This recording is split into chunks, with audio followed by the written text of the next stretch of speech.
அல்லேலூயா. இந்த செய்தியை கேட்டுக்கொண்டிருக்கிற என் அன்பு தேவஜனமே, கர்த்தருடைய வார்த்தை உங்களுக்கு சொல்லப்படுகிற கர்த்தருடைய வார்த்தை என்னவென்றால், பலத்தினாலும் அல்ல, பராக்கிரமத்தினாலும் அல்ல, என்னுடைய ஆவியினாலே என்று கர்த்தர் தம்முடைய பரிசுத்த ஆவியானவரை குறித்து சொல்லுகிறார். அல்லேலூயா. இந்த செய்தியை கேட்டுக்கொண்டிருக்கிற சகோதரனே, சகோதரியே, நான் மிகுந்த தைரியத்தோடும் விசுவாசத்தோடும் சொல்லுகிறேன், கர்த்தருடைய ஆவியானவராலே எல்லாம் ஆகும். கர்த்தருடைய ஆவியானவராலே எல்லாம் நடக்கும். கர்த்தருடைய ஆவியானவராலே எல்லாம் வாய்க்கும்.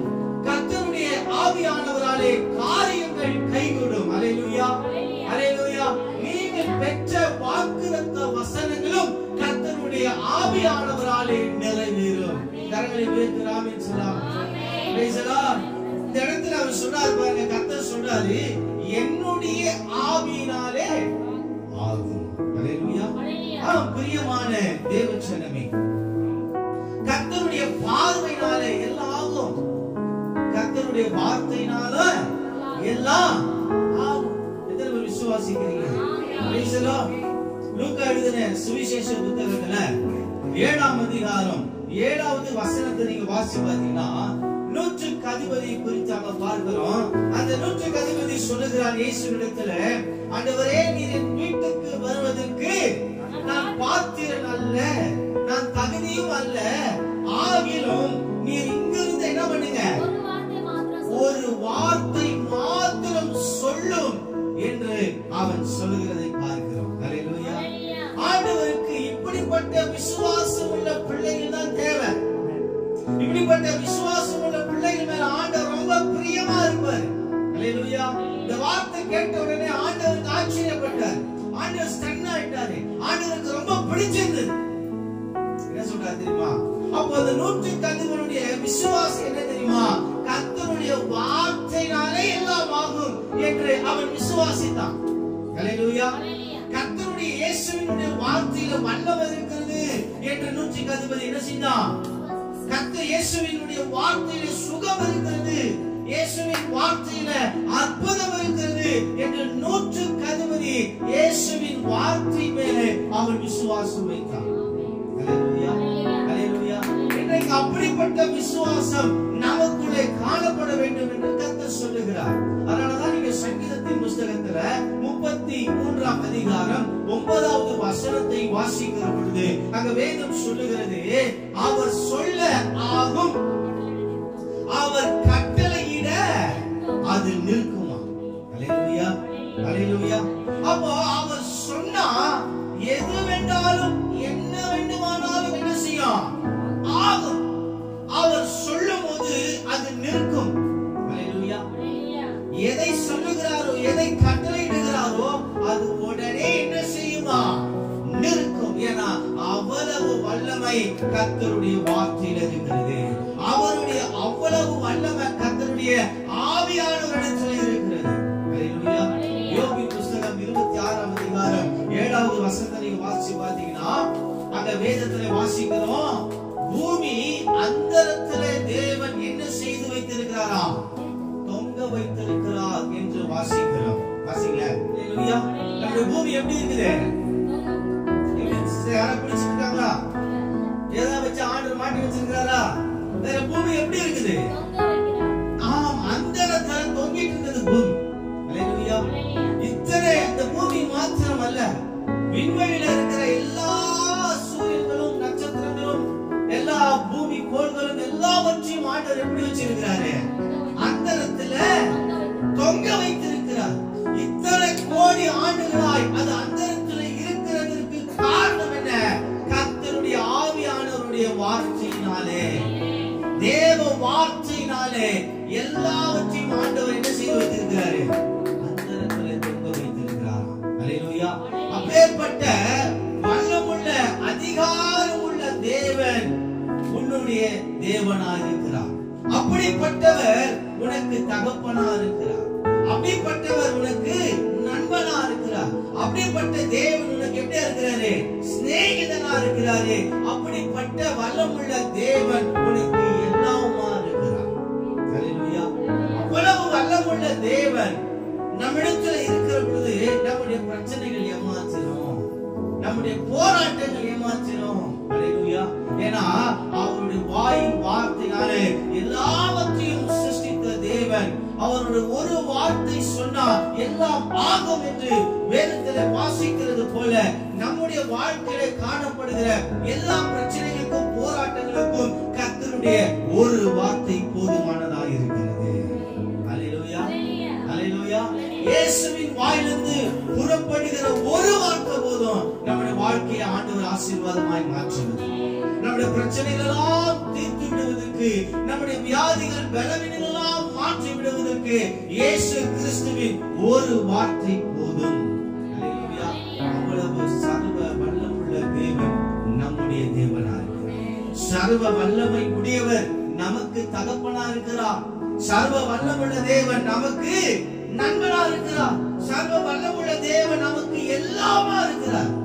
ஹல்லேலூயா. கர்த்தர் சொல்றாரு, பலத்தினாலும் அல்ல, பராக்கிரமத்தினாலும் அல்ல, என்னுடைய ஆவியினாலே உனக்கு எல்லாம் ஆகும் என்று கர்த்தர் வாக்கு பண்ணுகிறார். ஹல்லேலூயா. பக்கத்துல கரங்களை பிடிச்சு சொல்லுங்க, கர்த்தருடைய ஆவியானவரால் உங்களுக்கு எல்லாம் ஆகும். ஹல்லேலூயா. ஹல்லேலூயா.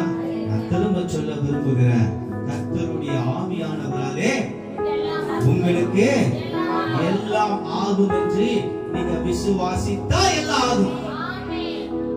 ஹல்லேலூயா. எனக்கு ஆவியானவராலே எல்லாம் ஆகும் என்று நான் விசுவாசித்தால் எனக்கு எல்லாம் ஆகும். ஏன் அப்படின்னா அவர் சொல்ல, அவர் கட்டளையிட அது நிற்கும். இம்மட்டும் வா, மிஞ்சி வராதே என்று ஆண்டவர் சொல்லும் போது எல்லாம் கீழ்ப்படியுது. ஹல்லேலூயா. ஹல்லேலூயா. ஆண்டவருடைய வல்லமுள்ள வார்த்தைக்கு எல்லாம் கீழ்ப்படியுது. மிருகங்கள் கூட என்ன செய்யுது? கீழ்ப்படியுது. கீழ்ப்படியாத ஒரே ஜென்மம் இந்த மனுஷ ஜென்மம் தான். எல்லா பெரிய விலங்குகளிலிருந்து சிறிய விலங்கு வரைக்கும் அறிவில்லாத எல்லா ஜீவன்களும் கர்த்தருடைய சத்தத்துக்கு என்ன செய்யுது? செவி கொடுத்து கீழ்ப்படிகிறது. ஆனா இந்த மனுஷங்க தான் என்ன செய்யறாங்க? ஆமா, கீழ்ப்படியாமல் இருக்கிறாங்க. ஹல்லேலூயா. இந்த பிரசங்கத்தினுடைய முதல் காரியத்தை உங்களிடத்தில் நான் வைக்க விரும்புகிறேன். ஹல்லேலூயா.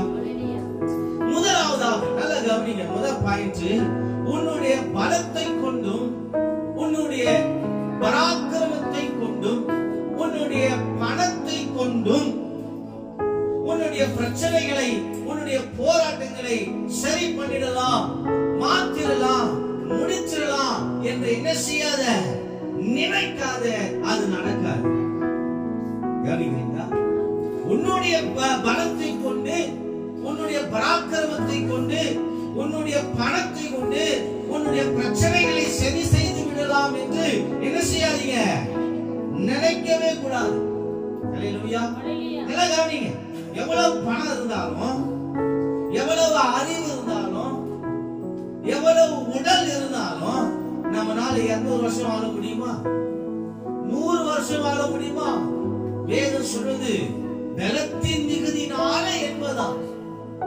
இன்னைக்கு 80 வயசு கடக்கிறது. 80% ஜனங்களுக்கு 80 வயசு என்ன செய்யறியா? அவங்க கடக்கிறது கிடையாது. அதுக்குள்ளே என்ன செஞ்சாங்க? மரித்து விடுகிறார்கள். மனிதனுடைய ஆயுசு நாட்கள் குறைந்து கொண்டு வருகிறது என்று விஞ்ஞானிகள் சொல்லிக் கொண்டிருக்கிறார்கள்.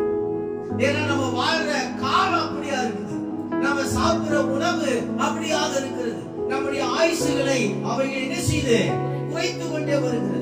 பாருங்க, நமக்கு டாக்டர் எல்லாம் அட்வைஸ் பண்ணுவாங்க, அதை சாப்பிடாத, இதை சாப்பிடாத, வாக்கிங் போ, ஜாக்கிங் போ, எல்லாம் பண்ணு, எல்லாம் சொல்லுவாங்க. ஆனா அவங்க கூட என்ன செய்யறதில்ல, 100 வருஷம் வாழ்றது இல்லை. சயின்டிஸ்ட் சொல்லுவாங்க, என்னென்னவோ கண்டுபிடிக்கிறாங்க, ஆனா அவங்களால என்ன செய்ய முடியாது, 100 வருஷத்தை தாண்டி அவங்களால என்ன செய்ய முடியாது, வாழ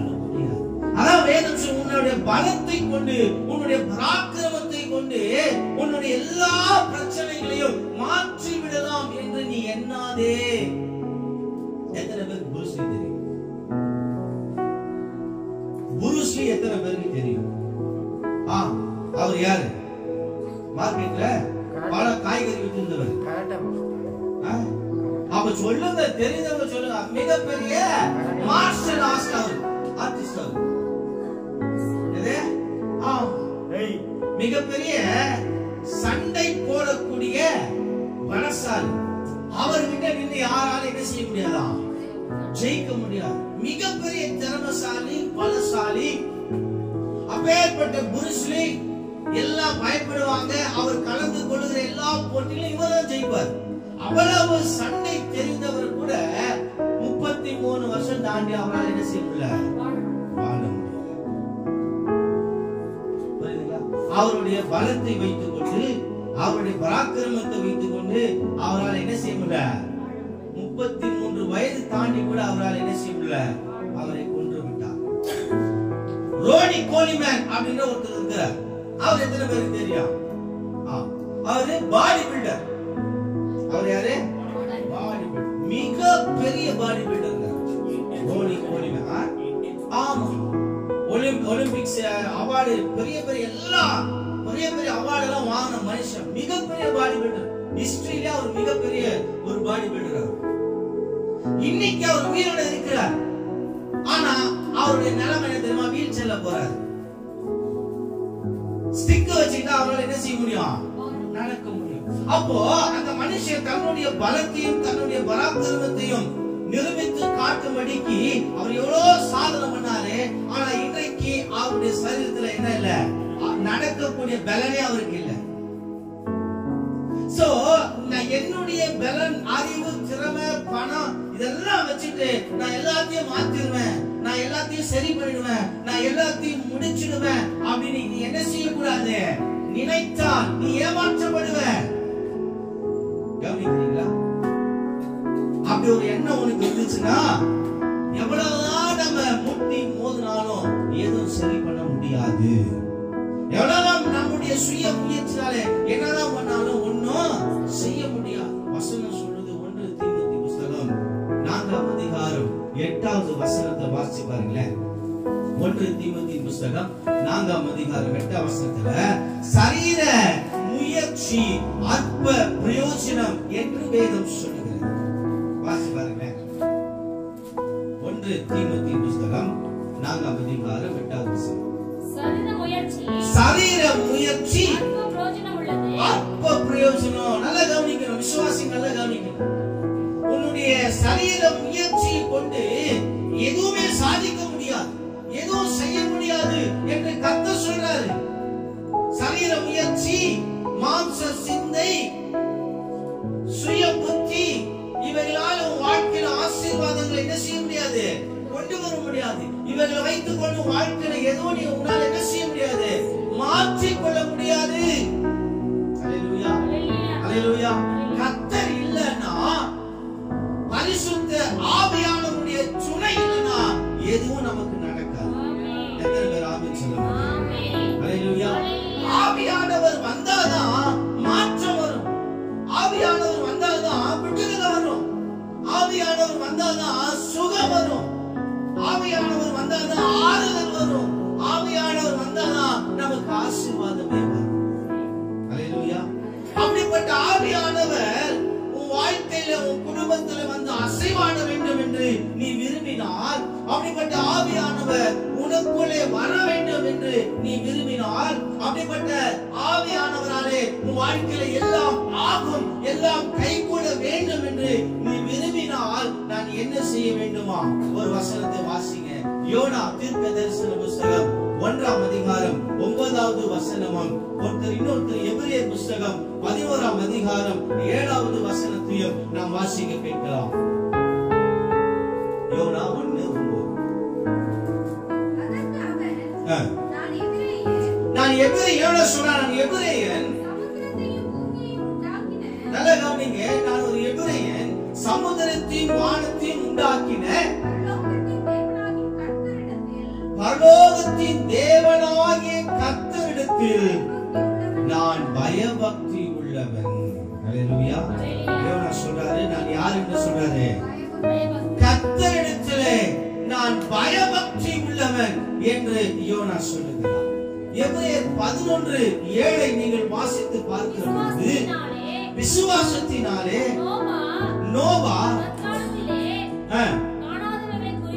காணாதவைகளை குறித்து தேவ எச்சரிப்பை பெற்று பயபக்தி உள்ளவனானான் என்று பார்க்கிறோம். அப்ப நல்ல கவனிக்கணும் தேவ ஜனமே. இன்னைக்கு தேவ ஆவியானவரோடு இடைப்பட்டு பேசுகிற காரியம், ஆவியானவராலே உன் வாழ்க்கையில எல்லா ஆசீர்வாதங்களும் கொண்டு வர வேண்டுமானால், ஆவியானவர் வாழ்க்கையில குடும்பத்திலே அசைவாட வேண்டுமானால், தேவன் நீ உன்னுடைய வாக்குத்தத்தங்கள் எல்லாவற்றையும் நிறைவேற்றி கொடுக்க வேண்டுமானால், கர்த்தருடைய ஆவியானவராலே உனக்கு எல்லாம் நடக்க வேண்டும், உனக்கு எல்லாம் வாய்க்க வேண்டும், உன்னுடைய காரியங்கள் கைகூட வேண்டும் என்றால் நாம யோனாவை போல நோவாவை போல நாம் என்ன செய்யணும்? பயபக்தி உள்ளவர்களா இருக்க வேண்டும். பக்கத்துல பார்த்து சொல்லுங்க, நாம பயபக்தி உள்ளவர்களாய் இருக்கும்போதுதான் ஆவியானவர் நம்மிடத்துல வருவார், ஆவியானவர் நம்மிடத்திலே அசைவாடுவார். அல்லேலூயா, அல்லேலூயா. இன்னைக்கு பிரச்சனை என்னன்னு பாத்தீங்கன்னா, சில கிறிஸ்தவங்கிட்ட ஒரு சிலர்கிட்ட இந்த காலத்துல என்ன இல்லைன்னா பயமும் இல்ல பக்தியும் இல்லாம இருக்கிறாங்க. கிறிஸ்தவங்கிட்ட என்ன இல்ல? இதுல இன்னொரு விஷயம் என்னன்னு பாத்தீங்கன்னா, சில பேர்கிட்ட பயம் இருக்கும், பக்தி இருக்காது. சில பேர்கிட்ட பக்தி இருக்கும், ஆனா என்ன இருக்காது? பயம் இருக்காது. இப்போ பயம் இருக்கிறவன் என்ன செய்வான் தெரியுமா? வாரம் வாரம் சர்ச்சுக்கு போவான். ஏன்னா அவனுக்கு பயம். சர்ச்சுக்கு போனா ஏசப்பா கண்ணு குத்திடுவாரு, காது குத்திடுவாரு, மூக்கு குத்திடுவாரு. அவன் ஒரு பயத்துல, ஏன்னா ஆண்டவர் சொல்லி இருக்கிறார் இல்லையா, அந்த கட்டளைக்கு அவன் பயந்து என்ன பண்ணுவான்? வாரம் வாரம் தவறாம நேரத்திற்கு சர்ச்சுக்கு போயிடும். டைமுக்கு என்ன செஞ்சிருவான்? ஏன்னா அவனுக்கு பயம் இருக்குது. ஆனா அவனுக்குள்ள என்ன இல்ல? பக்தி இல்லாதனால அவன் என்ன பண்ணுவான் தெரியுமா? சர்ச்சுக்கு வருவான், டைமுக்கு வருவான், வாரம் வாரம் வருவான், ஆனா ஆராதனையே செய்ய மாட்டான். ஏனோதானு உட்கார்ந்துருவான், தேவ செய்தியும். ஏன்னா அவனுக்கு என்ன இல்ல? பக்தி இல்ல, பயம் இருக்குது. சர்ச்சுக்கு போகணுன்ற பயம் இருக்குது, ஆனா அங்க கர்த்தரை பக்தியோடு ஆராதிக்கணும், பக்தியோடு கர்த்தருடைய செய்தியை கேட்கணும் அப்படின்ற பக்தி இல்ல அவனுக்கு. ஆராதனை நேரத்துல தான் நமக்கு என்ன 10 வாட்டி போன் வரும். ஆராதனை நேரத்துல என்ன வரும்? 10 வாட்டி போன் வரும், 4 வாட்டி மெசேஜ் அனுப்பணும். நான் வந்துடுறேன், ஐ am coming, I am going அப்படின்னு சொல்லி என்ன செய்யுன்னு பாருங்க. 10 வாட்டி இங்க உட்கார்ந்து வாட்ஸ்அப்ல மெசேஜ் அனுப்புவாங்க. அதை பார்த்துட்டு ஆண்டவர் ஒரு மெசேஜ் அனுப்புவார், நீ எனக்கு தேவையில்லை செஞ்சிரு. தேவையே இல்லை இல்லையா? ஏன்னா அவனுக்கு பக்தி இல்ல, செய்தியும் கேட்க மாட்டான். செய்தி கேட்க நம்ம ஒண்ணு பிரசங்கம் பண்ணிட்டு இருப்போம், அவன் ஒண்ணு யோசிச்சுட்டு இருப்பான். வீட்டுக்கு போய் என்ன சமைக்கலாம், கறி வாங்கலாமா, மீன் வாங்கலாமா அப்படின்னு சொல்லி என்ன பண்ணுவான்? அவன் ஒரு யோசனை இருப்பான். எதுக்கு வீண் செலவு, சொந்தக்கார வீட்டுக்கு போயிடலாமா, அவன் தள்ள மிளகா அரைச்சிடலாம், இன்னைக்கு செலவு மிச்சம் அப்படின்னு சொல்லி என்ன பண்ணுவான்? ஏதோ யோசிச்சிருப்பான் பாருங்க. ஆனா ஒரு செய்தியும் ஒரு வசனமும் அவன் மண்டைக்குள்ள, அவன் இருதயத்துக்குள்ள ஒரு நாளும் என்ன செய்யறதில்ல, போறது கிடையாது. அப்போ நீ ஆராதிக்கலனா, தேவ வார்த்தைக்கு நீ செவி கொடுக்கலனா, உனக்கு என்ன இல்லைன்னு அர்த்தம்? பக்தி இல்லைன்னு அர்த்தம். பயம் இருக்கு, அதான் சர்ச்சைக்கு வர. பயம் இருக்கு, சர்ச்சைக்கு வர, ஆனா என்ன இல்ல? பக்தி இல்ல. பக்தி இருந்தா நீ கர்த்தரை என்ன செஞ்சிருப்ப?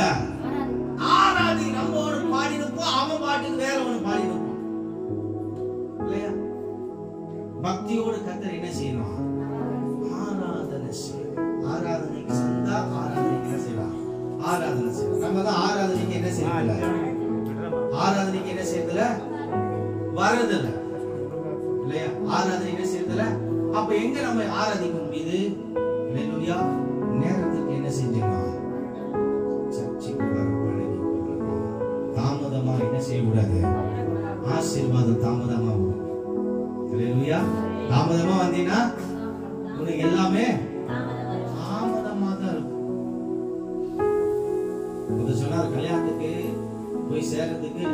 போச்சு. சரி எப்படியோ வாங்கின கிஃப்ட் என்ன செஞ்சோம், கொடுத்தே ஆகணும், இல்லைன்னா ரொம்ப வேண்டியவங்க பஸ்ல ரொம்ப லேட் ஆகி போச்சு அப்படின்னு சொல்லி கடைசியில மண்டபம் சாத்திர நேரத்துல ஓடி போய் ஆட்டோகிட்ட பிடிச்சி ஓடி போயிட்டு பொண்ணு மாப்பிள்ள பார்த்து கிஃப்ட் எல்லாம் கொடுத்துட்டு சாப்பிட்டு போங்க கீழே வந்து பார்த்தாக்கா அடுத்தவன் சாப்பிட்டு இலை தான் இருக்குதான். இவனுக்கு என்ன இல்லையா, சோறு தான், குழம்பு அது இல்ல இது இல்ல, பரிமாற ஆள் இல்ல, எதுவுமே இல்லை, சோறே வேண்டாம் என்ன செஞ்சானா போயிட்டா சொன்னாங்க. அந்த மாதிரி சில நேரத்தில் நம்ம தாமதமாய் வருவது நமக்கு எல்லாமே தாமதமாய். பந்திக்கு என்ன செய்யணுமா, இதுவும் ஆவிக்குரிய பந்தி தான், ஆவிக்குரிய உணவு இது. இதை உட்கொள்ளும்படி என்ன செஞ்சுக்கணும், நீங்க முந்திக்கிட்டு வரணும். பாருங்க நமக்கு என்ன இல்ல, சர்ச்சுக்கு வரதுக்கு ஆண்டவனுக்கு என்ன கொடுக்கல சொல்லி பார்க்கலாம். கை கால் கொடுத்துருக்காரா இல்லையா, இல்லையா, நடந்து வர்றதுக்கு, ஓடி வர்றதுக்கு, வாகனத்துல வர்றதுக்கு வாகனம் கொடுத்துருக்காரா இல்லையா, எல்லாத்தையும் ஆண்டவர் கொடுத்தோம். நீ தாமதமாக தான் நான் வருவேன் அப்படி நீ முடிவு பண்ணிட்டீங்கன்னா உன்னை என்ன செய்ய முடியாது, உன்னை மாத்தவே முடியாது இல்லையா. கர்த்தர் தான் உன்னை ஆசீர்வதிக்கிறார். அடுத்து ஒரு காரியம் நீ பாத்தீங்கன்னா, இந்த வேத வசனம் சொல்ற வசனம் வாசிங்க. லேவியராகமம் புஸ்தகத்துல 26:2 வாசிங்க. ஒருத்தர் சங்கீதம் 5:7 வாசிங்க. சீக்கிரம் டக்குனு எடுத்து வாசிங்க. லேவியராகமம் 26. நாங்கள் தேவனுடைய நாமத்தை பரிசுத்த குலைச்சல் ஆக்காதபடிக்கு 26:2 தங்கள் தேவனுடைய நாமத்தை பரிசுத்த குலைச்சல் ஆக்காதபடிக்கு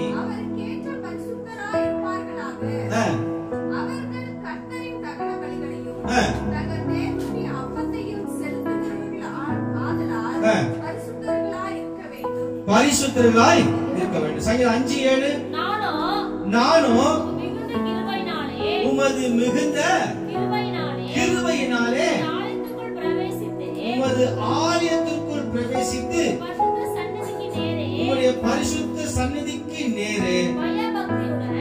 நான் வந்து லேவியராகமம் 26:2 சொன்னேன். நீங்க எது வாசிங்க, 26:2 வாசிங்க. வாசி சங்கீதம் வாசி. உம்முடைய பரிசுத்த சந்நிதிக்கு நேரே பயபக்தியுடன் பணிந்து கொள்வேன். எப்படி சர்ச்சில் இருக்குமா, வெறும் பயம் மட்டும் கூடாது, பக்தியோட. அப்பதான் அந்த சர்வீஸ் உங்களுக்கு பிளெஸிங்கா இருக்கும். எப்படி இருக்கணும், பயம் இருக்குது ஆனா பக்தி குறைவா இருக்குது. ஆனா வேதம் என்ன சொல்லுது, தேவனுடைய சந்நிதியில் எப்படி இருக்கணுமா, பயபக்தியா இருக்கணும். அல்லேலூயா. 26:2 வாசிங்க. என் ஓய்வு நாட்களை ஆசாரித்து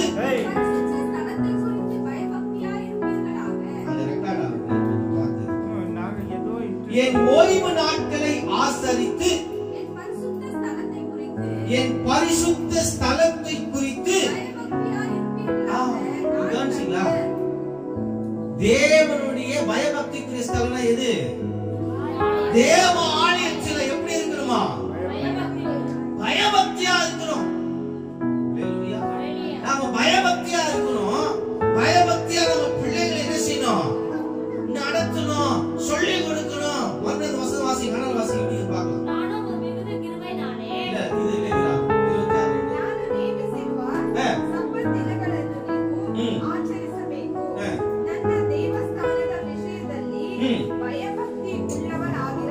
ದೇವಸ್ಥಾನದ ವಿಷಯದಲ್ಲಿ எப்படி இருக்கணுமா, பயபக்தியா இருக்கணும். கர்த்தர் சொல்றார். அல்லேலூயா. நான் இருக்கிற இடம் பரிசுத்தமுள்ள தேவன் உலாவுகிற இடம், சர்வ வல்லமுள்ள தேவன் இருக்கிற இடம். அல்லேலூயா. அவர் எப்படிப்பட்டவர் தெரியுமா, வானம் என் சிங்காசனம், பூமி என் பாதப்படியா இருக்கு. அவ்வளவு பெரிய ஆண்டவரை நாம் இங்க வைத்துக் கொண்டு பயபக்தி இல்லாமல் இருப்போமானால் தண்டனை வரும், ஆபத்து, எச்சரிக்கை. இப்ப அடுத்து இந்த பயம் உள்ளவன் என்ன பண்ணான்னு பார்த்தோம். இந்த பக்தி உள்ளவன் என்ன தெரியுமா பண்ணுவான், பயம் இருக்கிறவன் நேரத்துக்கு என்ன பண்ணுவான், இந்த பக்தி மட்டும் இருக்குது பத்தியா, அவனும் சர்ச்சைக்கு போவான். ஆனா அவன் நேரத்துக்கு போக மாட்டான், அவன் இஷ்டத்துக்கு போவான். பக்தி இருக்கிறவன் என்ன பண்ணுவான், பண்ணிட்டு என்ன செய்வான்? ஏன்னா ஆலயத்தை குறித்து, ஆலயத்துடைய நேரத்தை குறித்து, கர்த்தரை குறித்து அவனுக்கு என்ன இருக்குது இல்ல? பயம் இருக்குது இல்ல? பக்தி இருக்குது. போலாம் சர்ச்சை என்ன செய்யலாம். ஆனா அவனுக்கு என்ன இல்ல? கர்த்தர் பார்க்கிறாரு, கர்த்தர் விசாரிக்கிறாரு. நம்ம எதை செய்யறோமோ அது ஆண்டவர் விசாரிக்கிறாரு. நம்ம எதை விதைக்கிறோமோ அது திரும்ப அறுப்போம் அப்படின்ற என்ன இல்ல, பயம் இல்ல அவனுக்கு. ஆனா பக்தி இருக்குது இல்லையா? ஏசாயா தீர்க்கதரிசன புத்தகம் 29ஆம் அதிகாரம் 13வது வசனத்தை வாசி. ஐசாயா 29:13.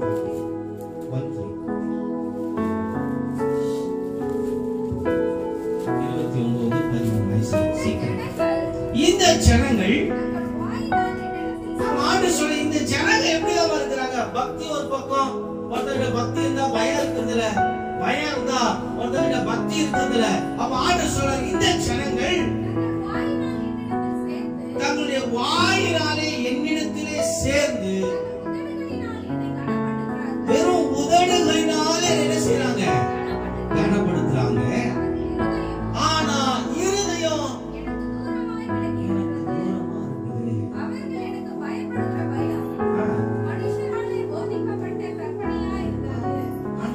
சொல்றாரு. வாயினால எல்லாம் பண்றோம், உதடினால துதிக்கிற எல்லாம் பண்றோம், ஆனா பயபக்தி உனக்கு இல்லைன்னு கர்த்தர் சொல்றார். அநேகரை பார்த்து ஆண்டவர் சொல்றாங்க. ஹalleluya. இப்போ அடுத்து பயம் இருக்கிறவன் என்ன பண்ணுவான் தெரியுமா? கரெக்ட்டா தசமம் மாதம் என்ன செஞ்சிருவான்? கரெக்ட்டா தசமபாகம் கொடுத்துருவான். ஏன்னா அவனுக்கு சத்தியத்தை குறித்தான ஒரு பயம் கரெக்ட்டா கொடுத்துருவான். என்ன பண்ணுவான்? ஆனா அவங்க கிட்ட பக்தி இருக்கிறது இல்ல. என்ன பண்ணுவான் தெரியுமா? மெசேஜ் அனுப்புவாங்க, பாஸ்டர் தசமபாகம் வந்திருக்குது எடுத்துங்க அப்படின்னு மெசேஜ் அனுப்பிச்சு. இதே பக்தியா இருந்தா என்ன செய்யணும் தெரியுமா? உன்னுடைய முழு வருமானத்தை வைத்து கை வைத்து என்ன செய்யணும்? ஜெபம் பண்ணிட்டு, நீ ஜெபம் பண்ணிட்டு தான் என்ன செய்யணும்? தசமபாகத்தை என்ன செய்யணும்?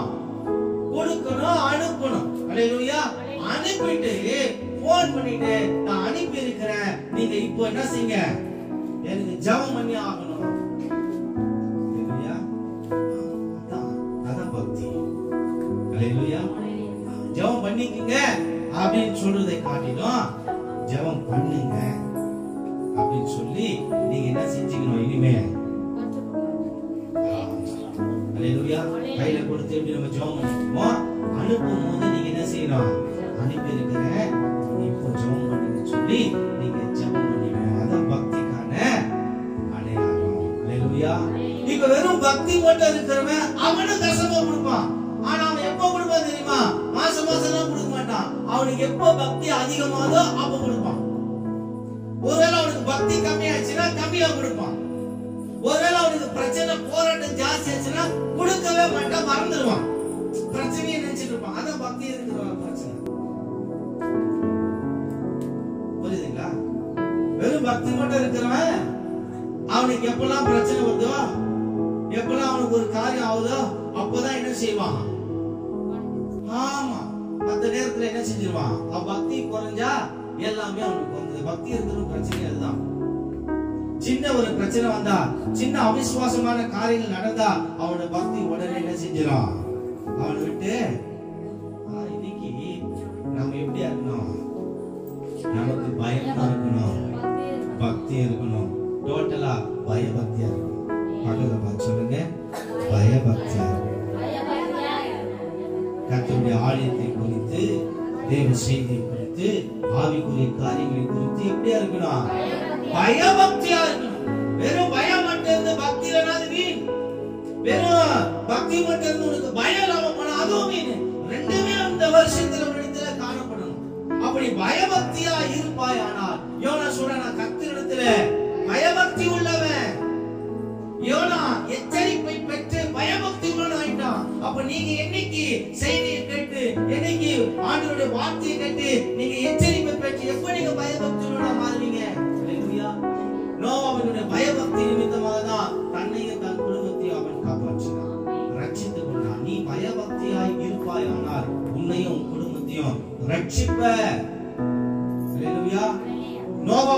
பயபக்தி நிமித்தமா அவனுடைய குடும்பமே ஆசீர்வாதம் பெற்றது. நீ உன்னுடைய பயபக்தி இருக்கும் பொழுது, நீ பயபக்தி இருப்பாயா, உன் நிமித்தமா உன் குடும்பம் காக்கப்படும், உன் நிமித்தமா உன் குடும்பம் ஆசீர்வதிக்கப்படும், உன் நிமித்தமா உன் குடும்பம் ரட்சிக்கப்படும். ஆண்டவர் உன்னுடைய பயபக்தியை பார்க்கிறார். ஹல்லேலூயா. சில நேரத்துல பயம் மட்டும் அதிகமா இருக்குது, பக்தி ரொம்ப கம்மியா இருக்குது. சில பேருக்கு பக்தி மட்டும் அதிகமா இருக்குது, பயம் ரொம்ப கம்மியா இருக்குது. அப்படி இருக்க ரெண்டும் கரெக்டா இருக்கு. ஹல்லேலூயா. சரியான பயம் பக்தியும் தான் ஆண்டவர் எதிர்பார்க்கிறார். அப்படிப்பட்ட பயபக்தி உனக்கு இருக்குமானால் ஆவியானவர் உன்னிடத்திலே அசைவாடுவார். ஆவியானவராலே எல்லாம் ஆகும், ஆவியானவராலே எல்லாம் நடக்கும், ஆவியானவராலே காரியங்கள் எல்லாம் கைகூடும். ஹல்லேலூயா. கர்த்தர் சொல்றாருல்ல, பலத்தினாலும் அல்ல ஆக்கிரமத்தினாலும் அல்ல, என்னுடைய ஆவியாலே உங்களுக்கு எல்லாம் ஆகும் என்று கர்த்தர் இன்னைக்கு சொல்லுகிறார். ஹல்லேலூயா. கண்களை மூடி ஜெபிக்கலாமா? கர்த்தருடைய சமூகத்துல இதுவரைக்கும் ஆகாமல் இருந்த